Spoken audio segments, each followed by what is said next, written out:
Let's see if I can remember how to do this. It feels weird just talking to the microphone again. Anyway, what's up? Hey, long time no see. Yep, let's not make a thing of it. So, on a whim, I checked Twitter for the first time in a very long time. And yeah, it's something I don't really do that often anymore. I used to be on Twitter all the time, but ever since Elon Musk took over, it just kind of sucks now. And I don't say that, I'm not saying that it's become some kind of like hive of scumbag and villainy since Darth Musk took it over. In truth, it's because since Elon Musk took it over, it's become borderline fucking unusable. And we can all admit that, right? Don't get me wrong, I appreciate the pro-free speech, anti-censorship vibes. I appreciate telling advertisers to go fuck themselves. That was like top-class A-tier good shit that I wish everyone would do. And I even appreciate giving a platform to people who want to have fun and people who have interesting things to say that other people might want to debate and argue about on a platform to make it interesting.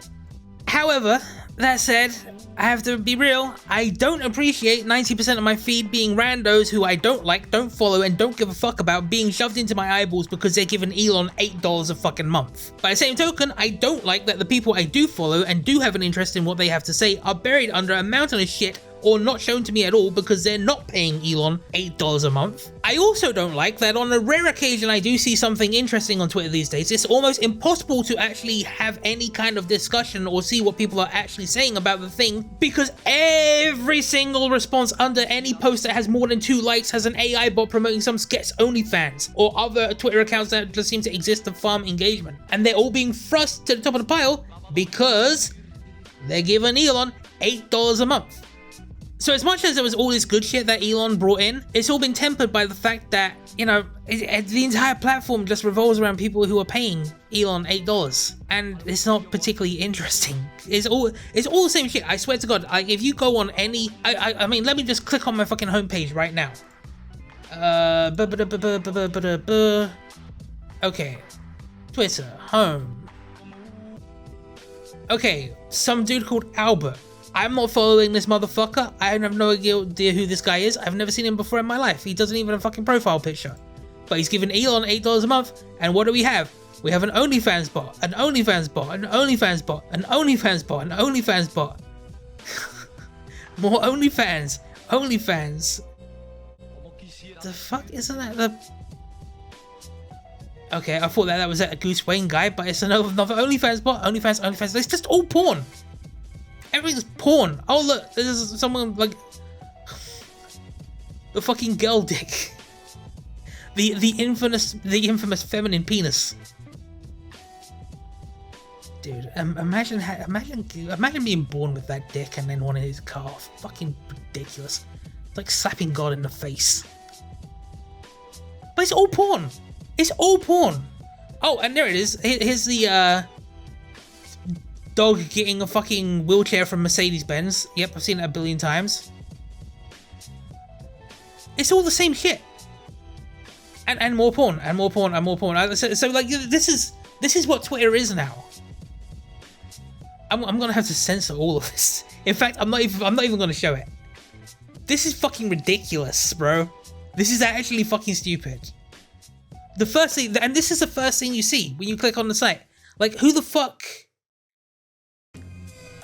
I mean, like, yeah, this isn't Twitter, bro. This ain't it, Elon. This ain't it.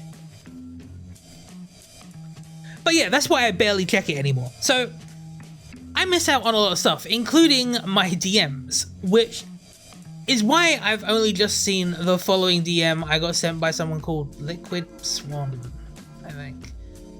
Yeah, Liquid Swan. And he asked me the following. Hey, are you still libtarded or did you recover? And you know, at probably any other time, if I got that message, I probably would have just shrugged and gone about my business.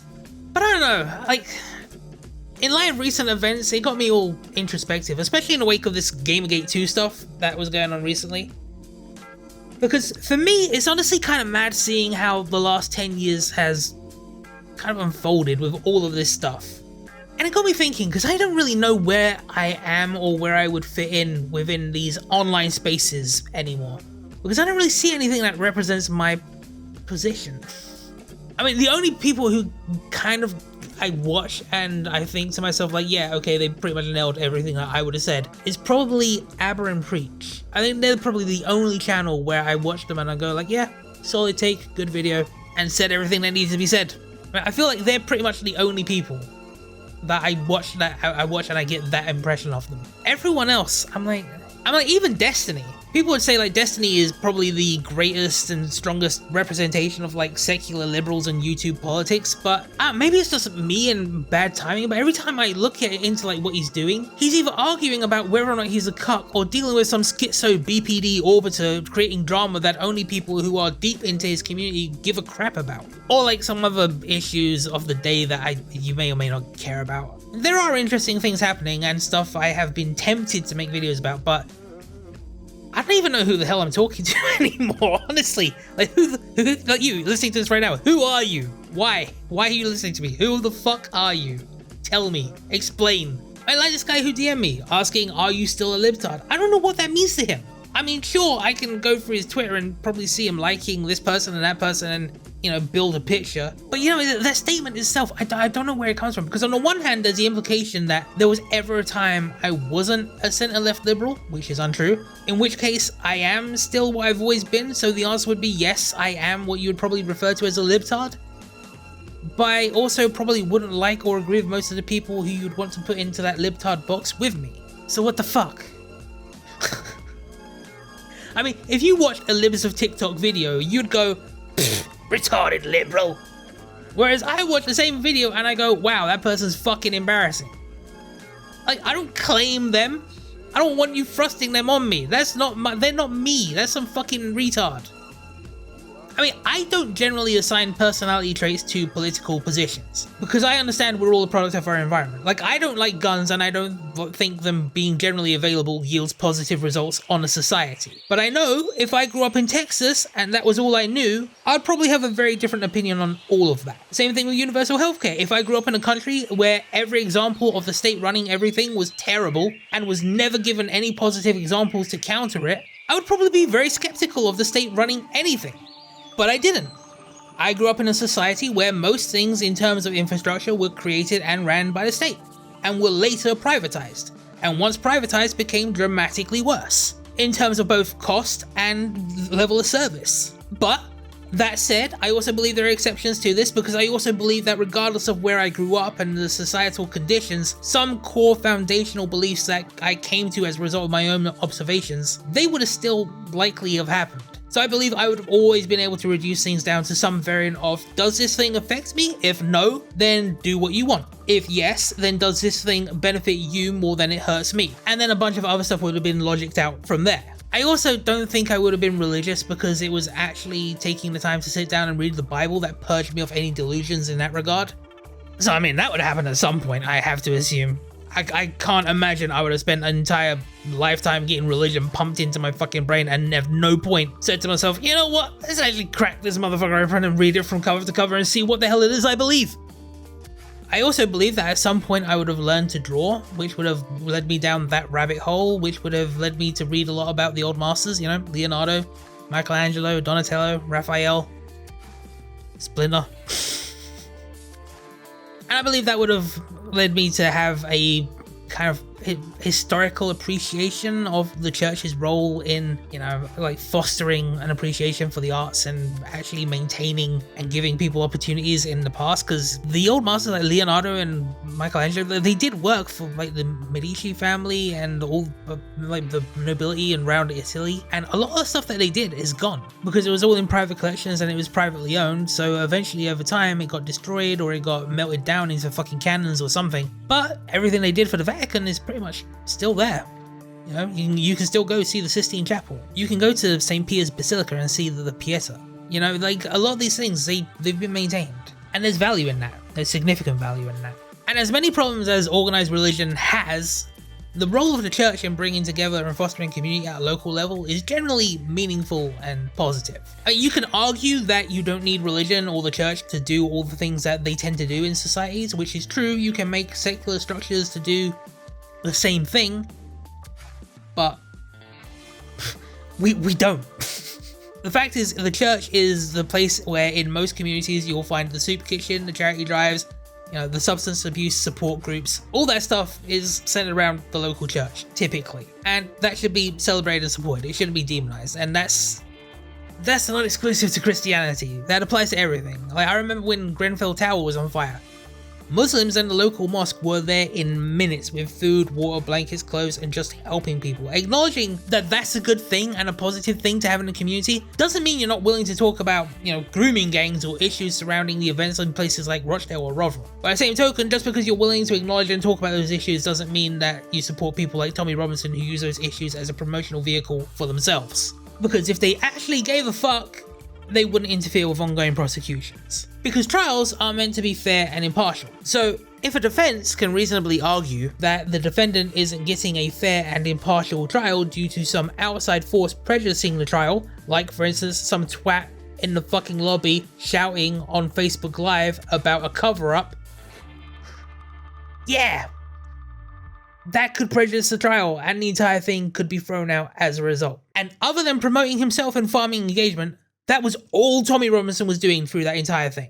He was just creating the circumstances whereby the perpetrators of those crimes could have potentially gotten off the hook on a technicality that he's providing them. Now fortunately that didn't happen, but the really fucked up thing is that if it did, it wouldn't have mattered to Tommy Robinson, because Tommy Robinson would have won either way. If those people got prosecuted and sent to prison, which they did, then Tommy Robinson and the whole right-wing grift sector, they celebrate him for making sure they didn't get off. If the case got thrown out due to his fuckery, the same people would celebrate Tommy Robinson for showing how the system is trying to cover up everything, and he would be held up as a hero for shining a light on corruption. The prosecution could have lost. Taxpayers could have lost. Anyone wanting justice could have lost.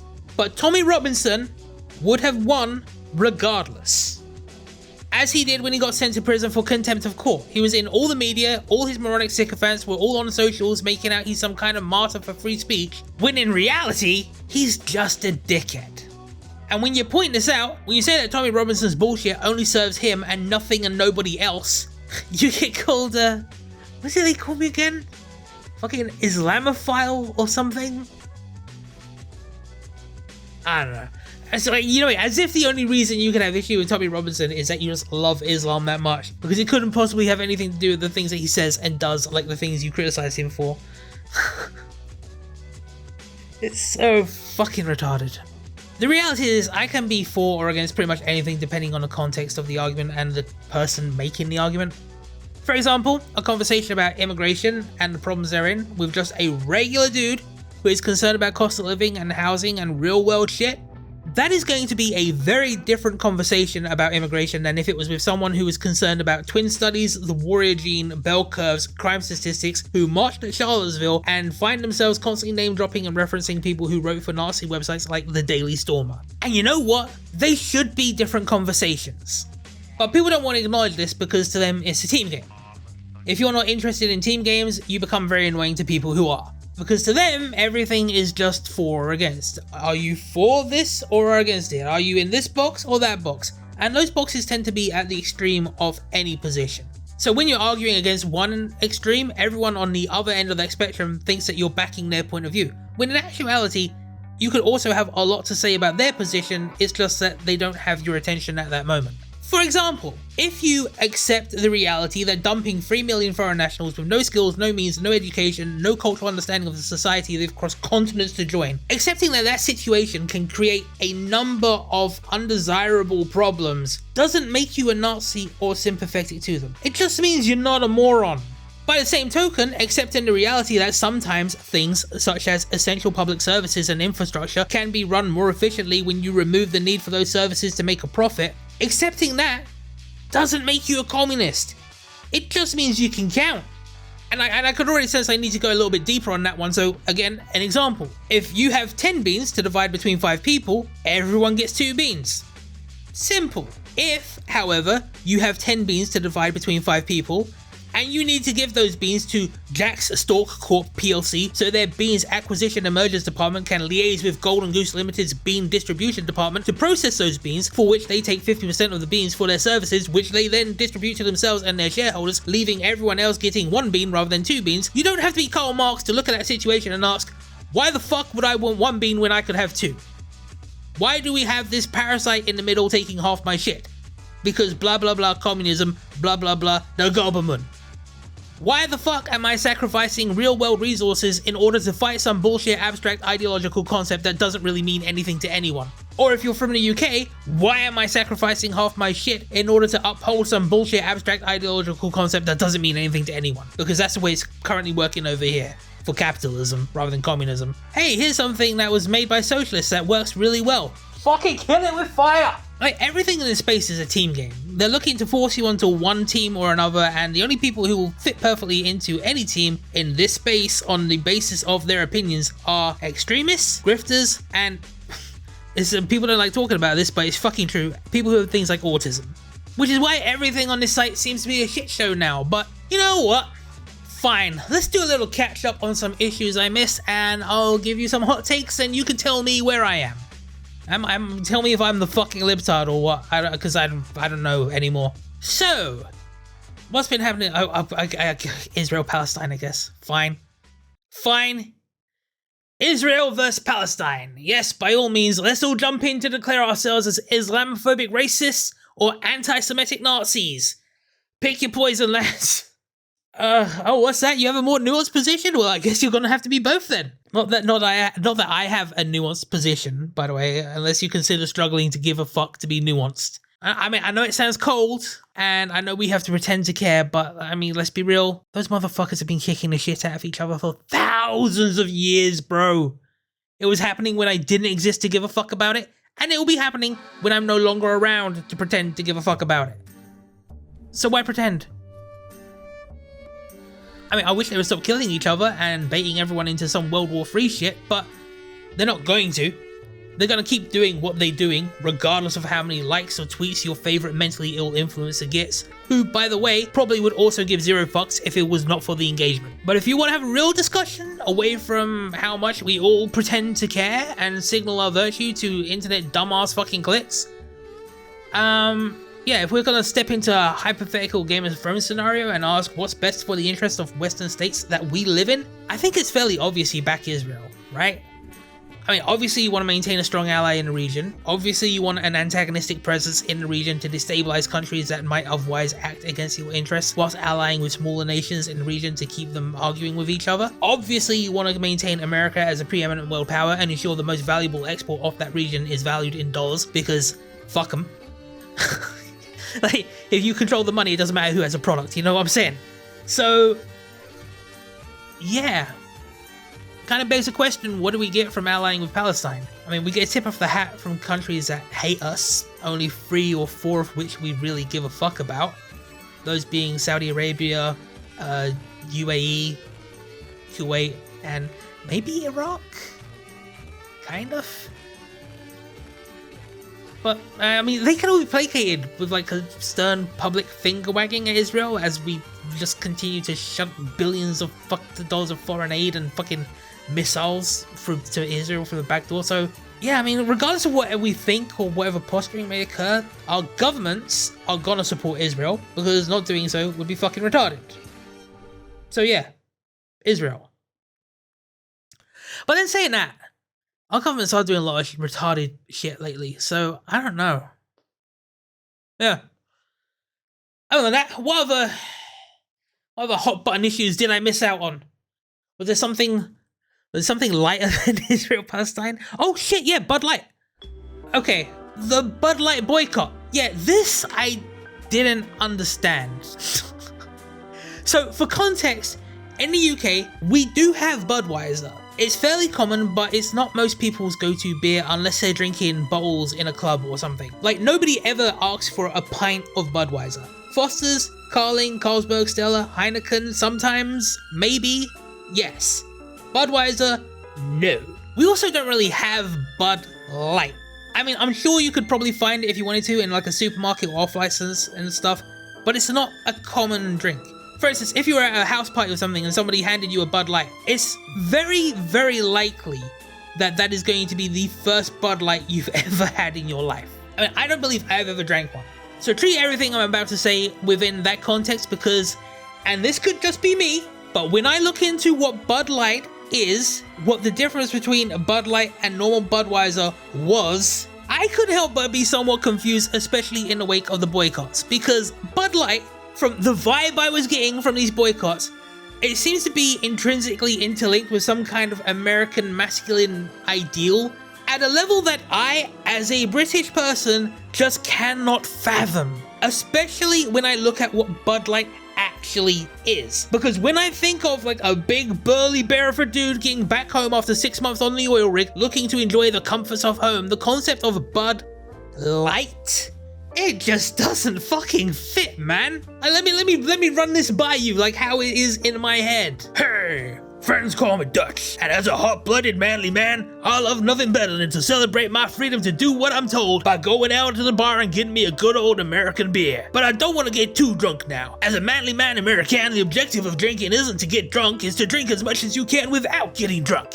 For some weird fucking reason. But I would like to get a nice little buzz, tipsy, if you will. I'm also trying to watch my figure. The last thing I want is a second on my lips turning into a lifetime on my hips. So with that in mind, I'm gonna get me a Bud Light. Then I'm gonna go home and Cletus is gonna pound me in the ass.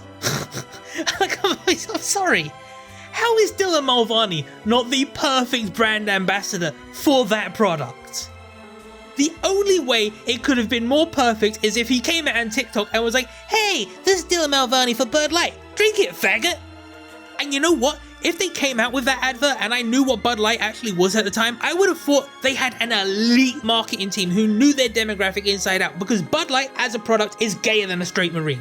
And it feels like a lot of people were forced to acknowledge just how gay it was, and they were angry because they knew Budweiser's marketing guys were right. Behold, this is your god now. Eat the bugs, sleep in the pod, drink the Bud Light. What are you, a fag?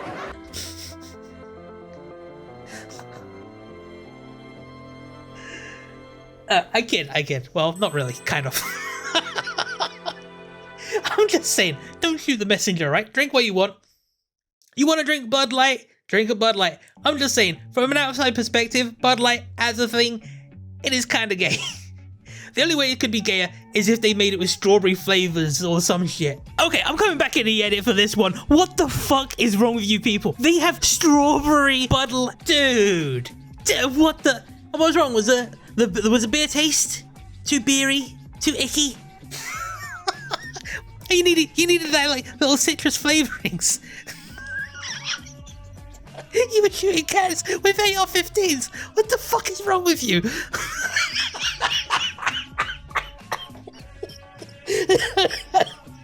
Was there like nothing going on? What the fuck? Oh my god, this is so gay. It is so gay. So, what else was happening? Oh fuck yeah, Vaush. Ugh. Alright, so the Vaush pedo stuff, let's get into it. Yeah, I don't really know what more I can add to this. Essentially, it's a fuck Vaush, and that about sums it up. But I was on that train way before this, so Vaush was interesting for about 5 minutes when he first started streaming, because he was kind of like the first out-and-out communist who didn't come across like a smarmy douchebag, effeminate pussy, or I don't know, some kind of unstable BPD cringe factory. Although all of that was coming. But when he started streaming, his most cringe aspect was the way he was kind of skinwalking Destiny. He was the first person who occupied that position, who was... Is that a fucking cat? What was I saying? It's completely derailed me. I've got like a bunch of cats just out there going, yeah. Yeah, so, but Vaush was basically the first person who was like a communist who was arguing that position. And that was kind of interesting for a bit. Because until then, you only had like really Destiny, who was kind of still manning that position and not really taking it. Yeah, but like he did... I mean, I want to give Vaush credit for arguing with people and like being willing to debate and shit, but when I actually think about it now, it's not like he was trying to do his thing at the height of Gamergate or 2016 or Trump or Internet Bloodsports or any of that. He kind of sailed in over the top of that as all the battles had already been fought, and the main community that was the source of all that crap, the Skeptic / anti-SJW community, yeah, that was killed off from the Kraut drama, which you're welcome, by the way. But at the point Vaush came in, Everyone was getting deplatformed. Everyone who probably would have made his thing very difficult in the beginning was already cannibalizing each other on stream.me or begging for lemons on DLive. And even if they weren't deplatformed, the Nazi thing was starting to run its course anyway. Like, you don't really see people spamming 1488 and stuff like that anymore. I mean, I'm sure you'll get one diehard in the fucking comments now that I've said it, but if I didn't say it, it wouldn't have happened. And places like Poll, and not that I've checked in a long fucking time, but last time I did check, it basically deteriorated into a proxy forum for a handful of Discord servers and cliques that are trying to astroturf their own shit that nobody gives a fuck about. The whole thing is just kind of dead. All of it. No one gives a fuck about any of it anymore. And the decline of it started roughly when, Vaush started. And like, people have a correlation causation thing with that, and we'll get into that in a second, but like, no, it was dying. It was dead. Like, there was nothing going on in that space. But that was the funny thing with the emergence of internet blood sports, because post-Kraut drama, for some reason, the Nazis, or alt-right as they were calling themselves at the time, they took the massive dub Kraut handed them and used it as a foundational building block for the internet blood sports thing. Then, for some weird reason, proceeded to leverage all of that momentum going against the remnants of the skeptic / anti-SJW community, which was the entire purpose of the Kraut server to begin with. Like, the entire goal of the Kraut server was to drive a wedge between the skeptic community and the alt-right, and encourage debate and criticism between the two to see who actually stood where. It was stand up, be counted. That was the entire point of it. And it shouldn't have been that hard, but for some reason Kraut thought the best way to do this would be to get everyone talking about science, which, I mean, that's why he was kind of out there on his own, because nobody else is gonna make videos talking about shit they don't understand. Why was Kraut willing to do that? Because Kraut's fucking insane.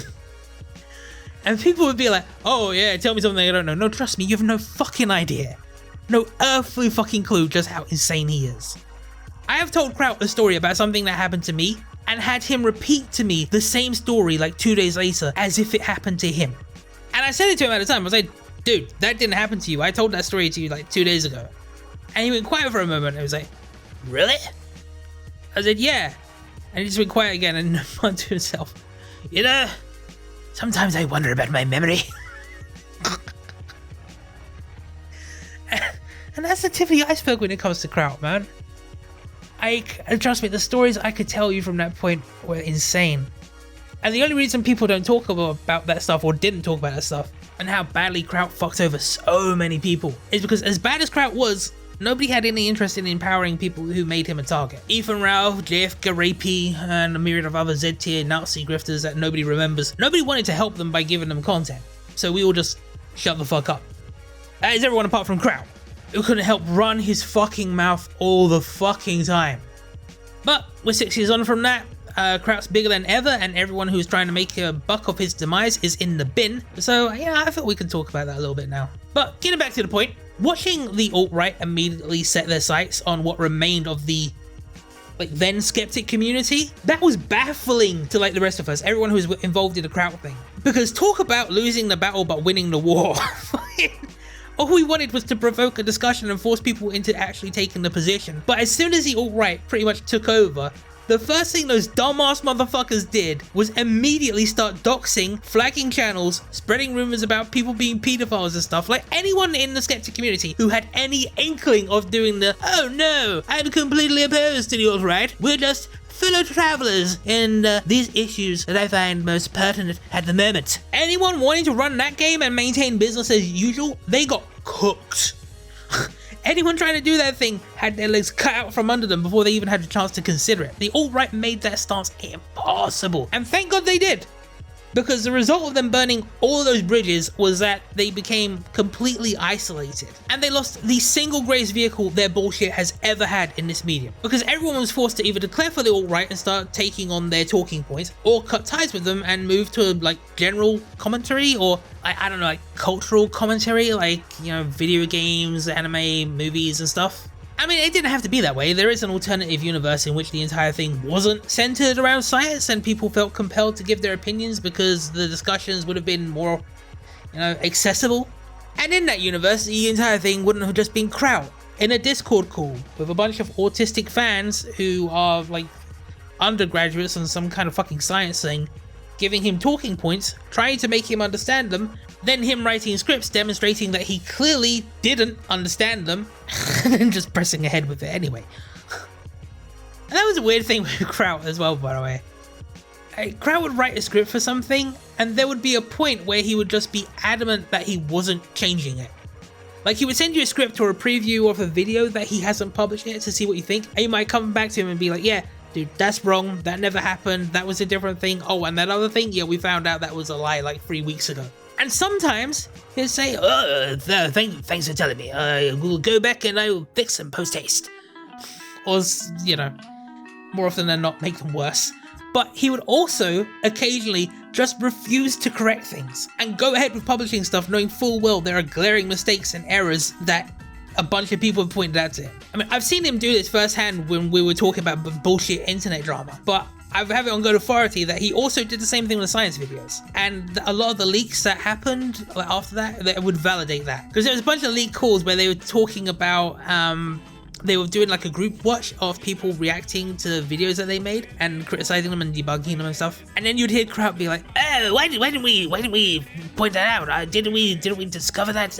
Like, how is that actually a mistake? Did that, you know?" And then people would say to him, "Yeah, we told you about that. I wrote that. I highlighted it in the script. Like, this is where it was wrong. I told you it was wrong, and you did it anyway." And you hear people like fucking America saying to him, like, getting him on a fucking call and saying, like, "Dude, why are you letting these people talk to you like an idiot and make you look bad?" And I'm sitting like, you fucking what, mate? The reason people talk to him like an idiot is because he would constantly do dumb shit that made him look bad, and the only reason other people would ever get involved is because he would run into their DMs and beg you to help him. And in order to do this, he would often lie, which is something I didn't put together until much later and why I completely cut off any communication with Kraut. As for the advice, I swear to God, for like 3 months, the only advice any of us were giving to Kraut was telling him to stop giving people who hate him content. Stop doing dumb shit, stop looking at your social blade and having meltdowns every time you lose a subscriber, stop inviting these manic episodes where you feel the need to do something incredibly stupid to sate your anger and then come to us to clean up the mess, whilst you go around in DMs telling everyone who will listen to you that it was everyone else's fault but your own. So me knowing all of this, it's very hard for me to judge anyone for not getting involved. Unlike Kraut. Kraut will judge people for not getting involved all the time. He'll constantly talk about it like it's some great fucking betrayal, as if he didn't make a complete fucking arse of everything from the beginning.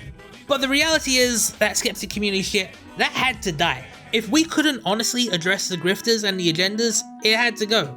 And that is the one worthwhile thing that came out of that whole crap with the Kraut drama. We effectively managed to kill that community. There is, however, one frustrating thing about this chain of events, and that is the fact that most people credit the downfall of the Skeptic Community to shit like fucking BreadTube, and most infuriatingly of all, fucking Vaush. And I want to assure you that that is absolutely not the case, okay? We killed that shit. Not you, us. Killing that community is the only worthwhile thing most of us did whilst in that community, and you fucks keep trying to take it away from us. No, fuck you. Get your own goddamn corpse. I hear James Summerton's may be available. I also have to say, since this come up, I'm not even sure BreadTube was ever actually a thing, because not everyone in BreadTube is the same, and very few of them even seem to fucking like each other. And that was also true of the Skeptic Community, but the Skeptic Community would at least try to elevate and each other and collaborate, you know what I mean? We all understood that a rising tide lifts all boats. And whilst that created a very low barrier of entry, which caused a lot of very cringy shit, it also definitely fostered a community identity, and I don't see that with BreadTube. They all fucking hate each other. And outside of like their own personal cliques, they don't want anything to do with anyone because they're all terrified of being cancelled. I think the fact that they don't like each other is the only thing I have in common with anyone in that community, because, yeah, I don't like them either. Even the ones everyone is meant to like take for instance H-Bomber guy. I find it difficult to like him because he comes across as smarmy, condescending, and really, really disingenuous, like as a person. He comes across like a villain in a horror movie. He comes across like someone who's like a really nice neighbor, but a little bit off. Then one night you wake up in your apartment tied to a chair with your girlfriend lying motionless in a bathtub full of ice as he's sitting in front of you at a little table lit by a fucking single candle in a wine bottle, eating one of her kidneys with a knife and fork while staring at you in the face, smiling. Like Frodo in Sin City. But the disingenuous thing, I think, is because I just know a bit about him. Because he, at heart, is a troll. That's his DNA, and no matter how much he tries to downplay it, anyone who knows his history knows he wants nothing more than to jump into some drama and sling shit at people. He would love nothing more than to make videos about people like Darkside Phil. In fact, I think he literally said that at one point. Yeah, I've considered making... Like, there are people who I think it would be funny to make videos about. I want to do a thing about Darkside Phil, because there is something really endearing about, like... Actually, no, there's a lot of things about him that just suck. I also know he relished every second of shitting on that James Summerton guy. The pleasure he took from stepping on that dude's throat was evident for all to see, but he has to pretend like he's above making the drama video, despite the fact he's probably spent like 6 fucking months making said drama video. Like, I'm sorry, bro. That's a lot of time to come to your senses if you don't actually want to do the thing that you're doing. And don't get me wrong, he's very, very entertaining, very good at making videos and stuff, but he's disingenuous as fuck. I remember way back in the day he made a video shitting on Anita Sarkeesian called Tropes vs. Turtles, and I wish to God somebody fucking archived it, but nobody did. Because I think it was up for like maybe a few hours, and then he subsequently took it down because he got pushback, like massive pushback from his audience. And that was very telling because it revealed that it wasn't that he didn't see the same glaring errors and flaws with people like Anita Sarkeesian's work that I and other people saw. He just didn't want to get shit and fuck up his fledgling YouTube career because he knew his audience wouldn't have it. But then he'll still jump on a bandwagon against people who have all the same criticisms of her work that he himself highlighted, because unlike him, they actually have the balls to stand by their opinion. He will censor himself, curtail his creative expression, and take a stance that he doesn't really care about in order to maintain his audience and by extension his income. That is the definition of a grifter. But I can still respect him even if I don't like him. I can respect the work and effort he puts into his videos. I can respect his talent as an entertainer, and more than anything, I can respect that people like him, ContraPoints, and the Sean guy, they actually built their platforms in probably the most hostile environment for that content which has ever existed and probably will ever exist. H-Bomber guy, ContraPoints, Sean and Jen, or Sean, I don't know what the fuck happened with the Jen. When these people came up, they were getting like 70% dislike ratios in their videos if they were lucky. And even though I don't particularly like them and feel the way they conduct themselves is very disingenuous, they are at least consistent with the standards they set for others and try to adhere to the same standards themselves. Which is why I can respect them even if I don't particularly like them, because that standard does cost them. They can't say things they want to say or do things they want to do. They made their bed and they're content to lie in it. I mean, you could argue that that bed is made with money, which makes it a lot easier, and it probably does. But they're creative people, they want to do creative works, and they have to really stifle their own creative expression because their audience...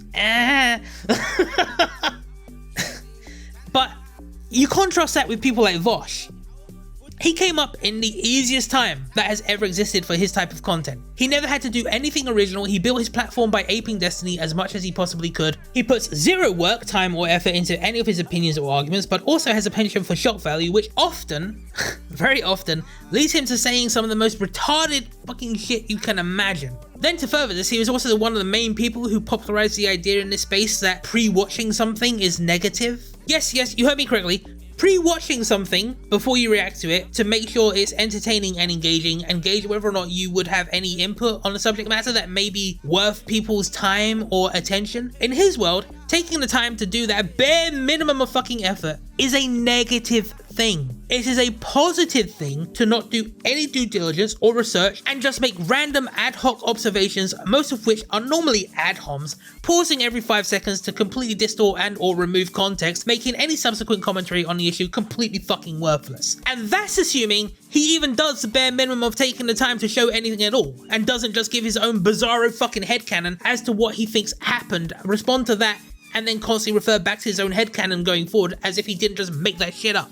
Then there's his propensity to put himself forward as some kind of fucking avatar of the left, insinuating that his growth, his success, his increased standard of living and wealth is indicative of the success of the left as a whole. If his channel grows, it isn't just good for him, it's also good for the left as a whole. So if you're a real leftist, you should be personally invested in increasing his standard of living and success, because if he's successful, the left is successful. If he's winning, the left is winning. And it always makes me laugh that people are dumb enough to fall for that shit. It also baffles me that people don't realize it works both ways.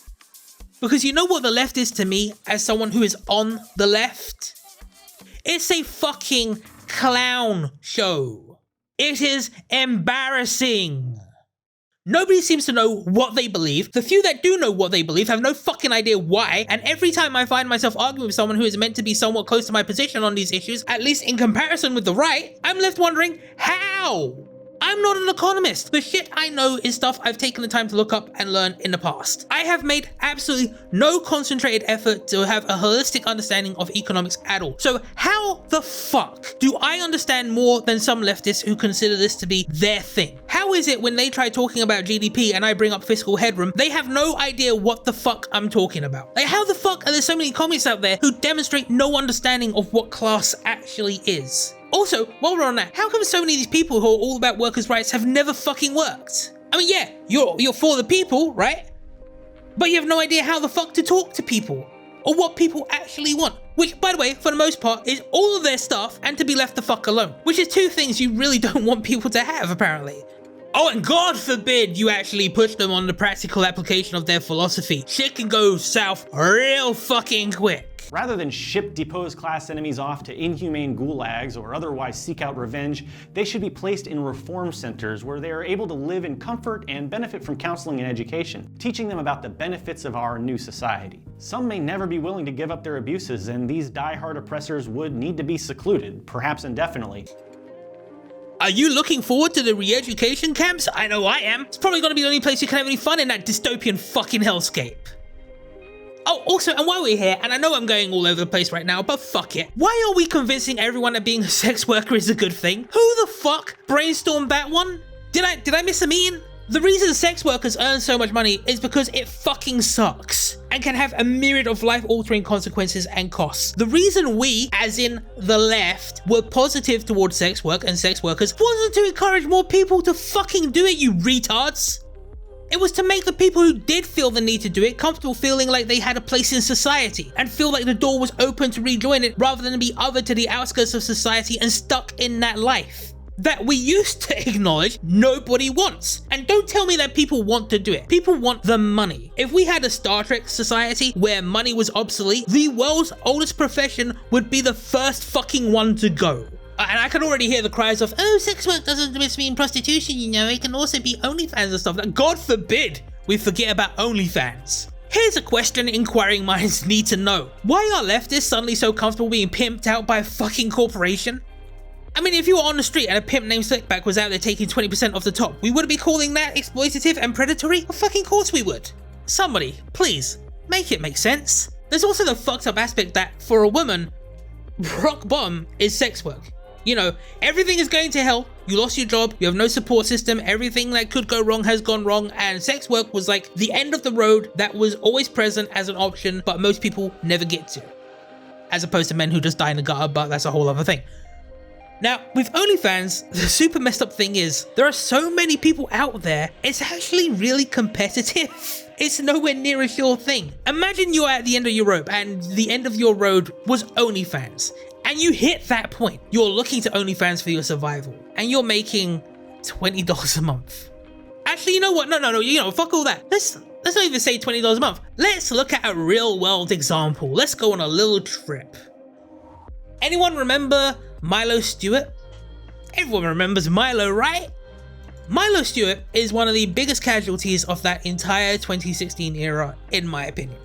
I never made a video about Milo Stewart, and I did my best to not talk about them. In fact, I never really did much with the trans stuff at all, apart from Fallon Fox, and fuck Fallon Fox. Informed consent applies to most things. It definitely applies to MMA contests. If you're putting your own personal well-being at risk by stepping into a ring, you have every right to know what your opponent has taken, who they are, what they are, and where they've been. You don't get to say, nah, trust me bro, nothing to see here, and then proceed to ragdoll and beat bloody someone who may not have consented to being in that position in the first place had they been fully informed. Nah, fuck you. But yeah, trans rights, blah blah blah blah, but seriously, fuck you.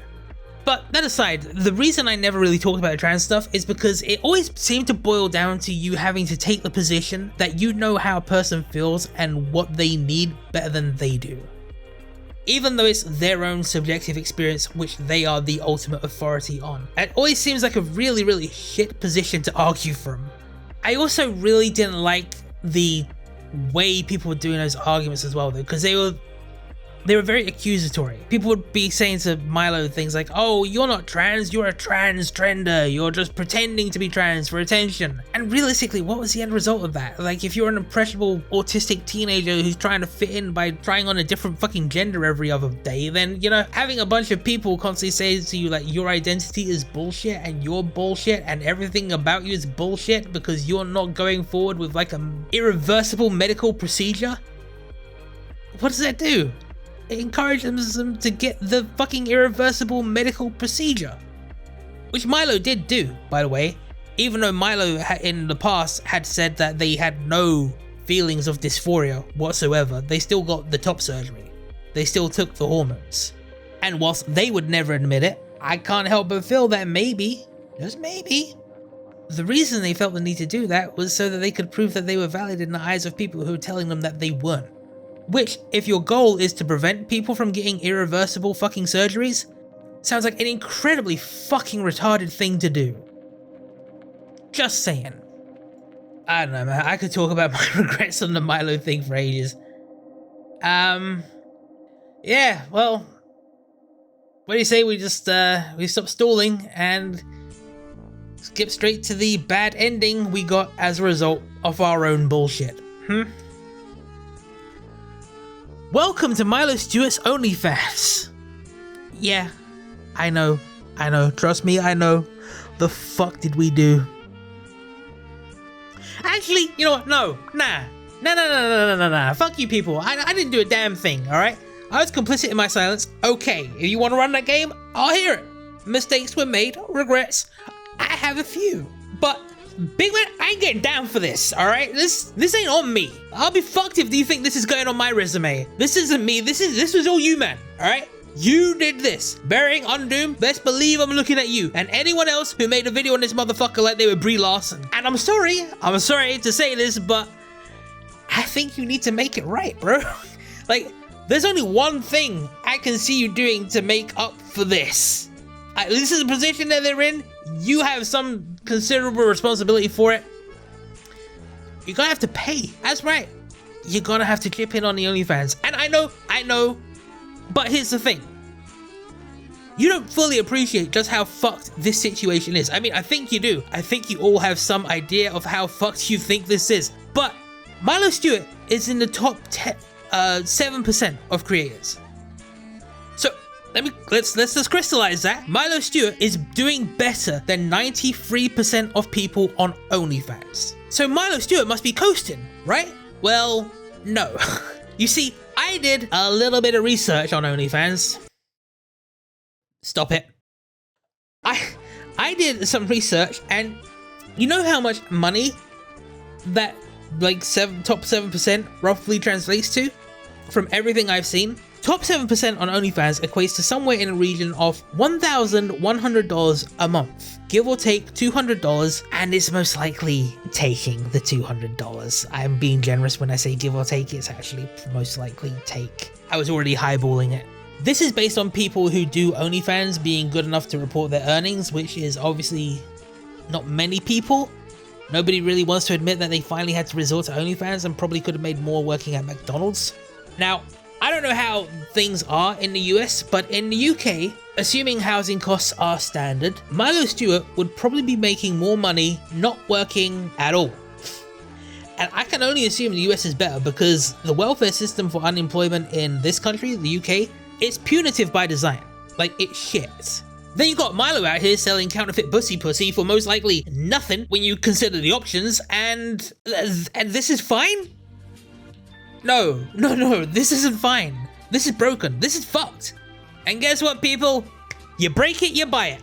And fortunately for you, there are probably special racing discounts, so go ahead and get you some of that Milo Stewart stuff. Oh, hold on a minute. Flag on the play. Milo hasn't updated their OnlyFans in like 2 months, so I can't in good faith suggest that you should buy it because you're buying nothing. So okay, well there's a fucking leftist work ethic coming back to kick you in the balls, right? Or not, as I don't know. So don't worry, everyone, stand down, put your credit cards away. It's fine. Wankathon 2024 Hell Mode has been postponed. However, getting back to the point, Milo is in the top 7%, and they'd probably be better off claiming unemployment in most countries that have that kind of system, because trust, the UK is near the bottom of that shit. It has to be. That means that at least 93% of these people are selling themselves to live in literal poverty. How is that not a massive fucking problem? Milo is only 23 years old. Milo is still young enough to do pretty much whatever they want. However, you're delusional if you think this poverty fans shit isn't limiting future opportunities. And we're co-signing all of this as a vital cog in the left's... Sorry, what exactly is even the fucking agenda here with pretending that this is desirable in any capacity? I feel like we always seem to skip the step where we explain why this is actually a positive thing. For real, did I actually miss a meeting here?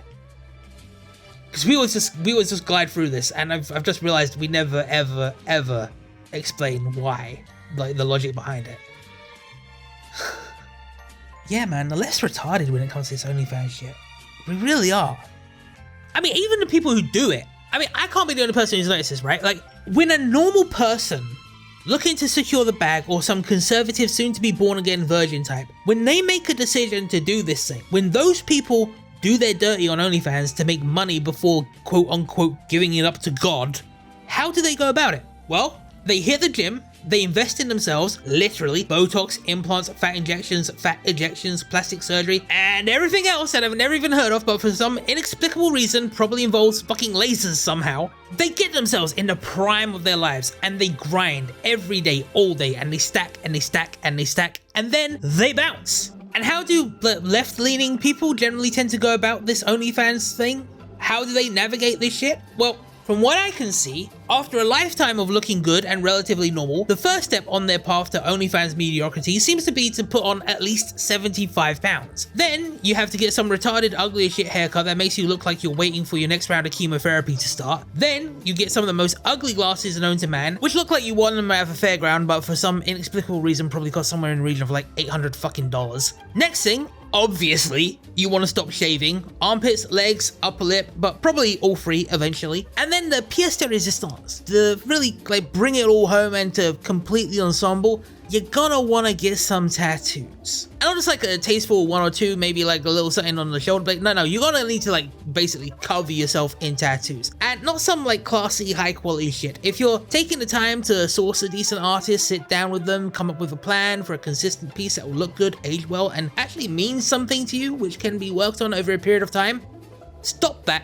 right fucking now. If you're doing that, you're fucking up the program. That is not the way, my comrade in Cooch. What you need to do to really feel like you belong in this world is walk into any random tattoo shop, don't do any fucking research, just go anywhere that's open on a Tuesday morning, make sure you're blackout drunk, and just go in there and just point to a random selection of pre-made stock tattoos on the wall. Just be like, I'll take that one, that one, that one, that one. Have darts. If you have darts, just throw them in there. Perfect. And then when the probably nervous and very concerned artist tries to talk to you about placement, just yell, I don't care, just fuck my shit up, fam, and pass out on the chair. And about 7 or 8 hours later, you should come to with a nice collection of tattoos that look like they don't really belong on your body. That people, your friends, your family, they will naturally try to rub to see if they're real, because even though they won't say it, they are secretly hoping that this is some fake rub-on shit that you got from a fairground or some joke shop as a prank. At which point you'll point and laugh as you tell them that your garbage tattoos are in fact permanent and that you regret nothing while secretly dying inside. Then you can post your promotional loos on Twitter and Reddit with everyone else and get the support and validation you so crave from other women who know you fucked your shit up beyond repair and love that you're less of a threat to them now because for some reason women just get off on that shit. Then you can make $30 a month selling pictures of your arsehole as you moan about the patriarchy and oppressive traditional beauty standards fucking you over as if you had absolutely no part to play in the circumstances that you found yourself in.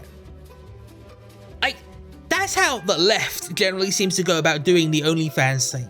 And for some batshit insane reason, we're the ones who feel obliged to support it. Like, why?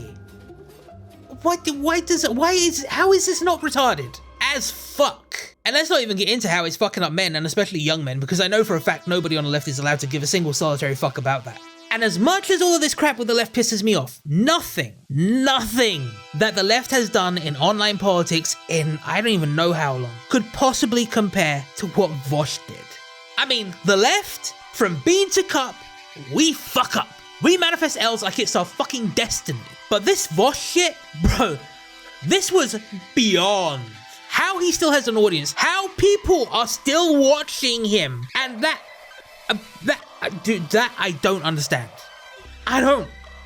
And I really want people to help me understand. So I have a few questions I want to ask Vaush fans. Specifically the fans. I don't give a fuck about Vaush himself. Vaush is cooked as far as I'm concerned. And he's gonna hang around and grift every last penny because of course he is. But my confusion is with you people propping him up. Yeah, we need a spotlight on you motherfuckers for real. Because I cannot fathom anyone letting this shit slide. So I guess the first question I want to ask Vaush fans is, how exactly does preening over horsecock advance workers' rights? Really struggling to understand the tactical advantage that size queening over horsecock offers the left in this regard. So would very much appreciate being set straight in this. Because I don't know. So if you do know, please by all means inform the rest of the fucking class. Next question. How exactly is the short stack goblin discourse going to help us in this election year? Like, are we planning to open a rift to Narnia or some shit? Is a portal to some Fey Neverworld going to be opening up in Ohio within the next couple of months that's going to make this one of the pressing issues of the fucking times? I need to be walked through the logic here. Because that's another one that's kind of I don't know what to do with. I genuinely don't. But probably the most important question of all, the one I really struggle with, the one that really makes me wonder how anyone can have anything to do with this motherfucker at all. Can somebody please explain to me exactly how does insisting that we've all jerked off to depictions of underage children help anyone do anything, anywhere, in any capacity, fucking ever? Ever. So please, by all means, Vaush fans, please make that make sense to me.